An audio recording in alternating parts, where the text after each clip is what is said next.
Tonight on Brian Ross Investigates, the $100 million whistleblower, former Swiss banker Bradley Birkenfeld, living a life of luxury after cashing this check from the U.S. Treasury. I live a very good life, and rightfully so. He blew the whistle on thousands of Americans hiding their money in numbered Swiss bank accounts. And now he's ready with another bombshell, the names of several prominent Americans who have not yet been publicly identified. So are there still more explosive details to come out from UBS, you think? Just because you're not indicted doesn't mean you didn't break the law. Plus Law Day, as the country's highest-ranking lawyer is on the hot seat. They have not asked me to open an investigation, but... Perhaps they've suggested? I don't know. I wouldn't say suggest. Hinted? I don't know. Inferred? You don't know. Okay. Now a group of prominent lawyers asking what happened to the rule of law. And our shout-out to the reporter whose stories on the mayor of Baltimore led to a full federal investigation. $800,000 to the mayor for a children's book full of misspellings. In her educational children's book about eating right, she spelled vegetable wrong. From the Law&Crime Network, this is Brian Ross Investigates. Good evening and welcome. Tonight we're at a place which might be called an investigative reporter's dream, a gathering of people who investigate financial crimes and the whistleblowers who help them. A place where this man is a rock star, Bradley Birkenfeld, the whistleblower, who has now been paid more than $100 million for blowing the whistle on Americans who had secret bank accounts in Switzerland.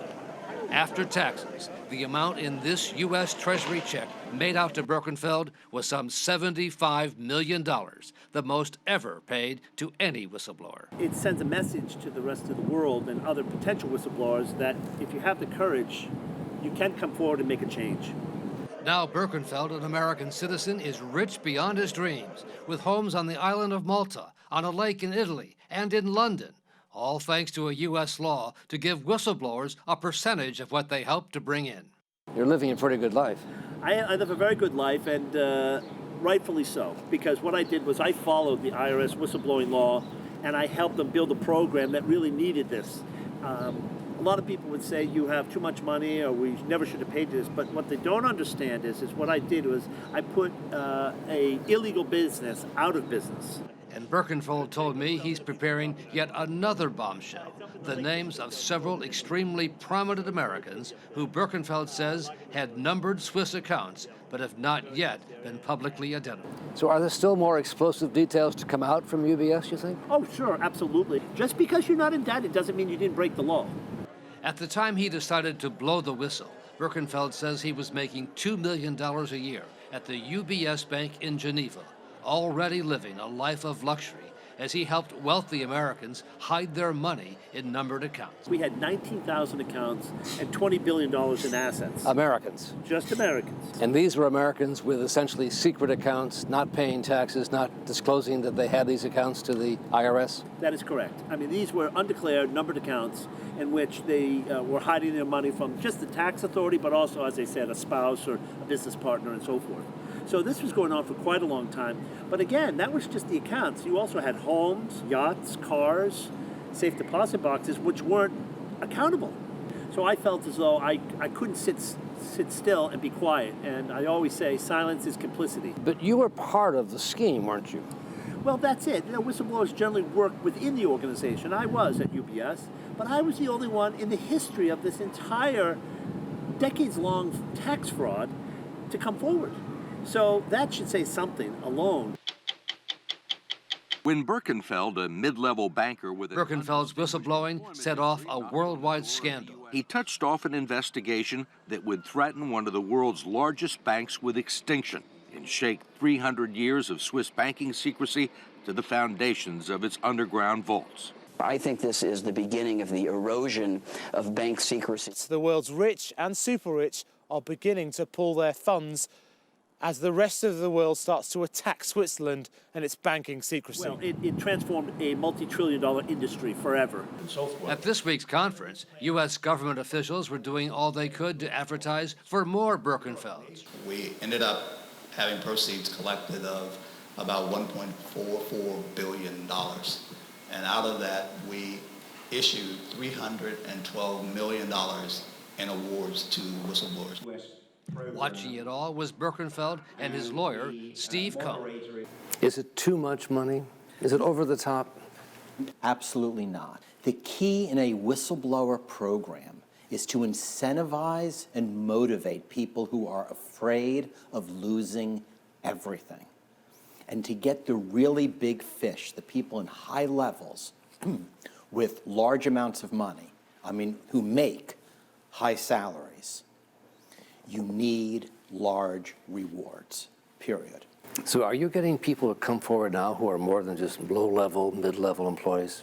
After Brad's award, there was a remarkable change. You start seeing people who are chief executive officers, yes, as whistleblowers, executive vice presidents, chief compliance officers, chief financial officers. These are people who in the old days would never have blown the whistle. But under these incentive programs, once they realize they can land on their feet and their invaluable information about major frauds can actually result not just in change, but in protecting their careers. Stephanie, good morning. So these are whistleblowers inside the FAA telling... One impact already being seen this week, reports of a number of whistleblowers coming forward about what they know about the production and alleged flaws of the Boeing 737 MAX involved in 2 fatal air crashes. One of the country's top whistleblower lawyers is Eric Haven. I'm representing one client who's going tomorrow to be interviewed by a gaggle of federal authorities about the information that they have. Yes, the information that's coming in is credible.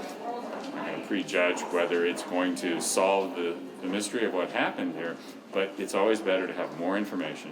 And the people who know this information are insiders. And is that person doing it for the money? Absolutely not. In fact, they're ambivalent about whether they even want any money. Right now, their decision is, I don't want any money. I just want somebody to listen.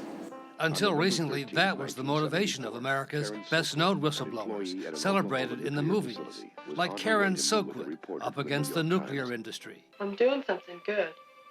I know what you're doing.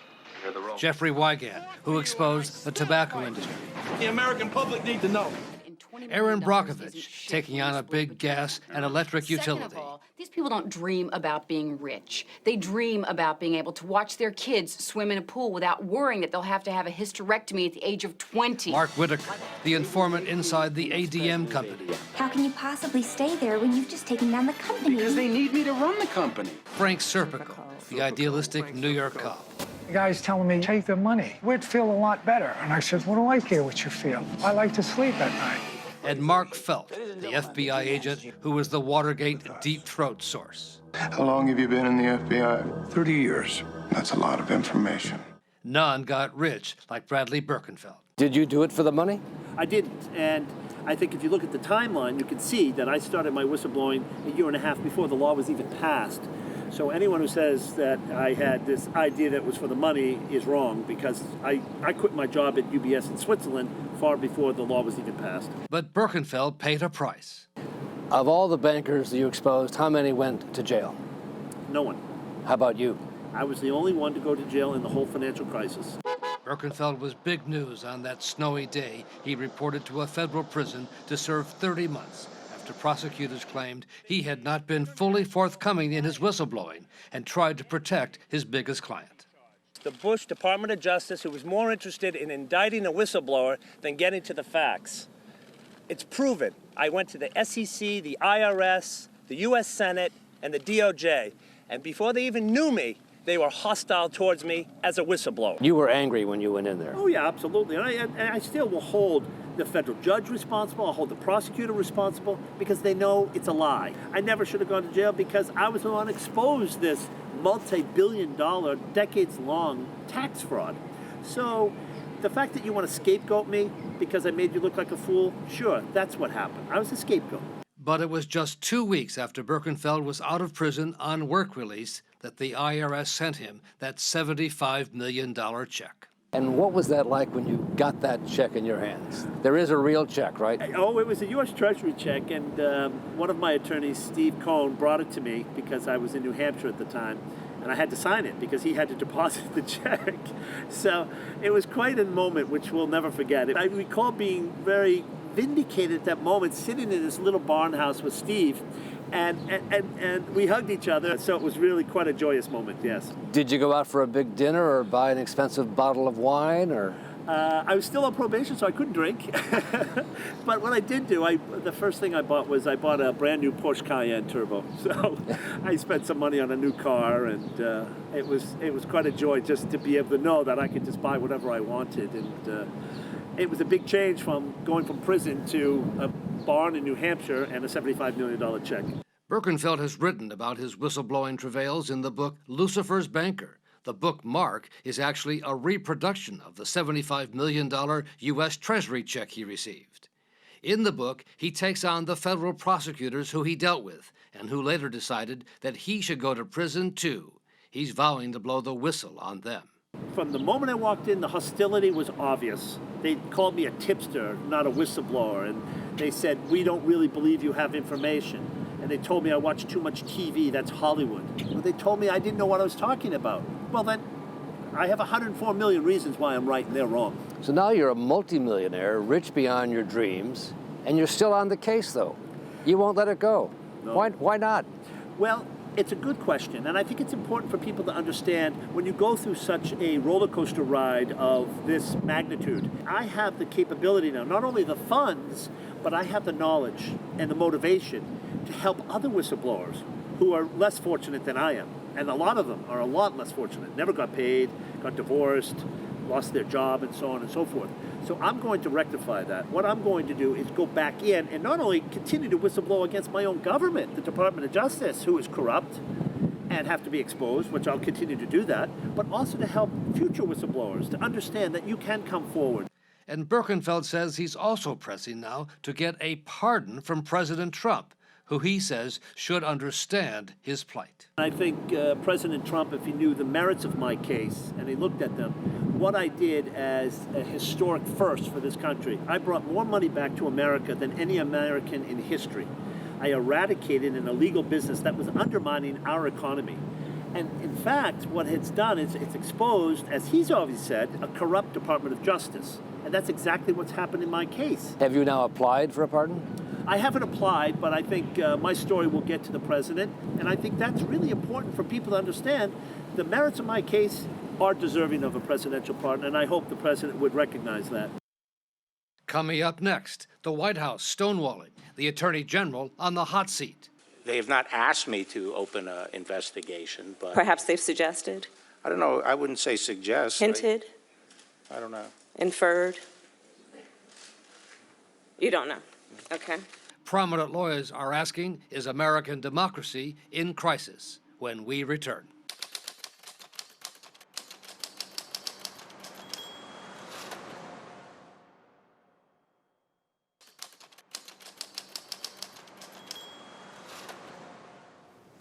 On a week that included what's called Law Day, the country's highest-ranking lawyer, Attorney General William Barr, found himself on the hot seat on Capitol Hill in an appearance that led some Democrats to call for his resignation. Attorney General Barr, has the president or anyone at the White House ever asked or suggested that you open an investigation of anyone? I wouldn't. Yes or no? Could you repeat that question? I will repeat it. Yeah. Has the president or anyone at the White House ever asked or suggested that you open an investigation of anyone? Yes or no, please, sir? The president or anybody else? Seems you would remember something like that and be able to tell us. Yeah, but I'm trying to grapple with the word suggest. I mean, there have been discussions of matters out there that they have not asked me to open an investigation, but... Perhaps they've suggested? I don't know. I wouldn't say suggest. Hinted? I don't know. Inferred? You don't know. Okay. Overall, the actions of the Trump administration have led a group of some 500 American lawyers to question what has happened to the rule of law. Joining us now from Yale University's School of Law is visiting lecturer Gene Fidel, a member of the steering committee of what's called Lawyers Defending American Democracy. Thanks for joining us, Mr. Fidel. Is it really so bad that American democracy has to be defended? Unfortunately, it does need to be defended, and it's something that the bar has not been as effective at defending as we would like to think. Let me give you some illustrations. We live in an era in which the president, and let me stress at the beginning, this is not a partisan undertaking. This is lawyers from every part of the profession. We live in an era where the president has labeled the news media as the enemy of the people, basically taking on one of the core elements of American democracy.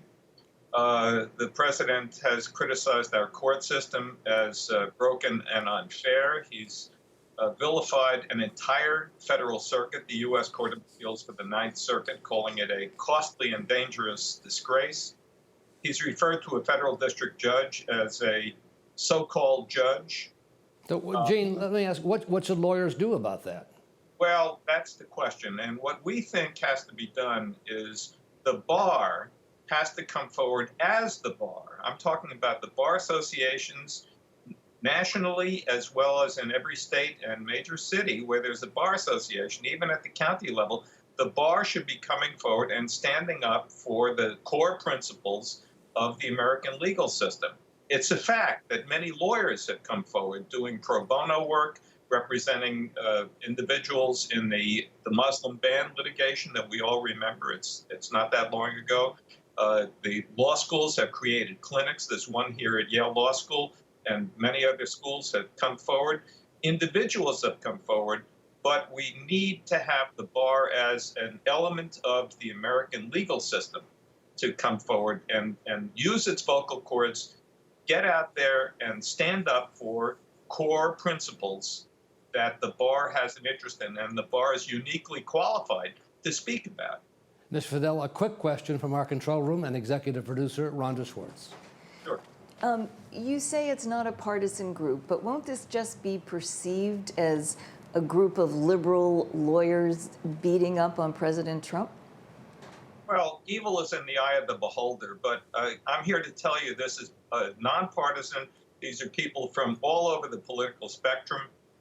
It's a group that got together. Actually, it began last fall as a result of a 50th law school class reunion that I participated in. And it has grown by leaps and bounds. We have people from all over the country. We have lawyers, law deans, law professors. We have people who have been former judges. So it's definitely nonpartisan. It's a powerful group. Gene Fidel, thank you very much for joining us today from Yale University. Coming up, our shout-out for the reporter who broke the story of the Baltimore mayor and the FBI investigation that led today to her resignation.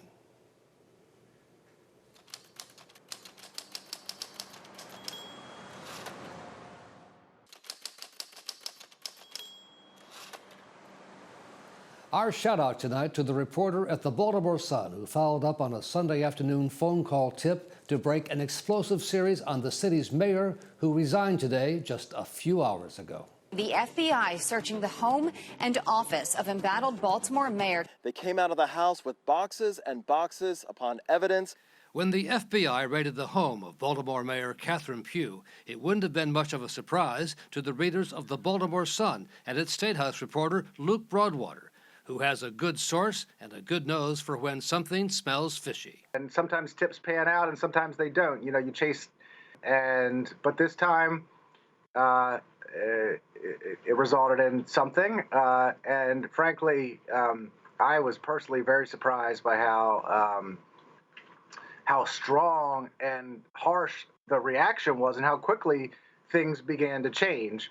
The tip involved members of the board of the University of Maryland Medical Center, giving themselves lucrative deals, but the center refused to answer any of Broadwater's questions. So that, as I like to say, set off my spidey sense. And I said, well, why don't they want to answer my questions? You know, so I started calling around people in the know. And soon Broadwater, with the help of other reporters, documented how the mayor, who was on the board, had received some $800,000 for a series of children's books, Healthy Holly, many of which were never distributed or even printed. And we also know that thousands of the books are sitting unread in a warehouse at the school system headquarters because the school system says they never asked for the books and they think they're of not high enough quality to be used for instruction. So these books just sort of showed up on the school system's doorstep one day, unasked for, unsolicited. But the books are good for lots of laughs, it seems. It is hard to believe Pew's books were bought purely on the base of literary merit. Reporters who've read them have pointed out that, for a start, she can't seem to settle on the correct spelling of the name for one of her main characters. Educational children's book about eating right, she spelled vegetable wrong. We do know the mayor had some books in her house and her car that never got to any kids. As you saw during the FBI raid, they were carrying out many of the boxes of the Healthy Holly books. Before she resigned, Mayor Pugh had offered an apology to the people of Baltimore for anything unethical. And I sincerely want to say that I apologize, that I've done something to upset the people of Baltimore, that I love, care about, and work hard every day for. And then she launched into a bizarre 3-minute pitch for her new line of baby clothing. Swim, jump, play, walk, run, crawl. For The Sun, it has been a story no other news outlet has come close to matching. It was one of those times when everybody in the newsroom knows there's a big story, so it's sort of an all-hands-on-deck approach. I mean, I think at different points, probably maybe 10 or more reporters have had a byline on this story. And serves as yet another example of the value of robust local reporting. I think this shows the Sun, what the Sun at its best and what the Sun can do. We uncovered something that nobody knew was happening. We exposed it, and there's been swift change and ramifications that would never have happened if it were not for a strong local newspaper.